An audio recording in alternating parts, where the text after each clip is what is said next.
Hello, today I'm going to introduce a book called Fantastic Mr. Fox, which was written by Roald Dahl. I have read some of Roald Dahl's works, like Charlie and the Chocolate Factory and The Witches. All of them are pleasurable and significant, and Fantastic Mr. Fox, which was published by the Penguin Group, is indeed no exception. Fantastic Mr. Fox appears to be a fairy tale in which animals are granted the ability to talk and think like humans. The protagonist of the story is Mr. Fox. Every day, he stole food for his family from three farmers. The three farmers, namely Bogus, Boons, and Bean, who kept chickens, ducks, geese, and turkeys, and grew apples respectively, were quite surely the meanest men in the world. They tried to catch and kill Mr. Fox through different means. However, with his intelligence, Mr. Fox combated against the farmers' plots and raced successfully every time. Telling the story, Dahl was also characterizing human nature. Bogus, Boons, and Bean were petty and selfish. They never wanted anything from them to be given to Mr. Fox, so they tried to kill him. Failing to shoot Mr. Fox and dig him out, the cruel farmers intensified their acts against the foxes. They used mechanical shovels of caterpillar tractors to scoop the foxes out.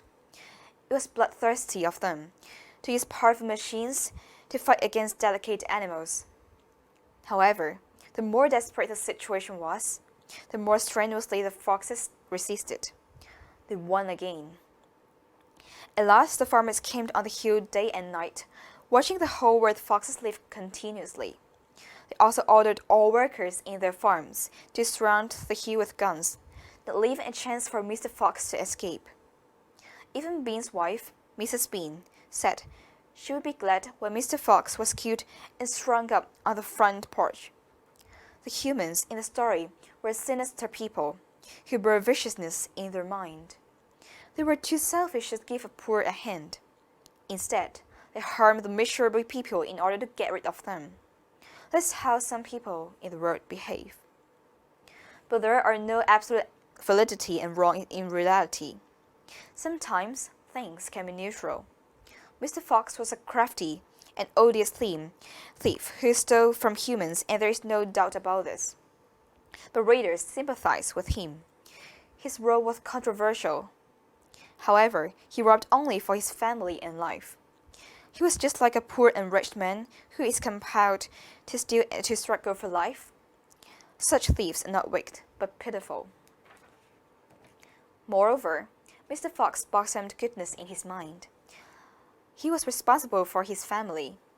He was a caring husband and father. Every evening, he asked his wife, "Well, my darling, what shall it be this time?" before he left for food. He shouldered the responsibility of taking care of his family gladly. Observing the Fox family, I appreciated the value of family love. When the foxes were starving as workers surrounded the hill, Mr. Fox raised the idea of more digging. Although the small foxes had starved for 3 days, they agreed in such a hopeless situation offhand. The power of family love is awesome.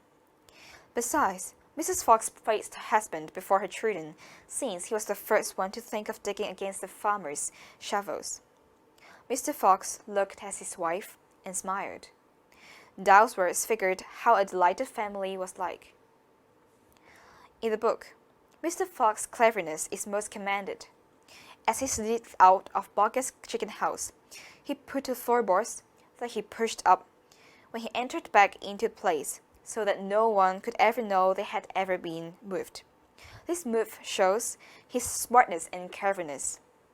In the meantime, he broke into Bean's cider cellar. He made sure that the cement between the bricks was old and crumbly before loosening them. He did everything so punctiliously.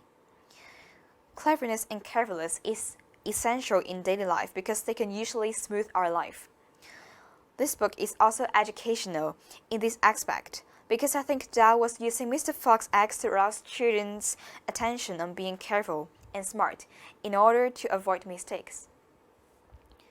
Mr. Fox was also generous, devising the method of obtaining food by digging a tunnel to farmers' farmhouses.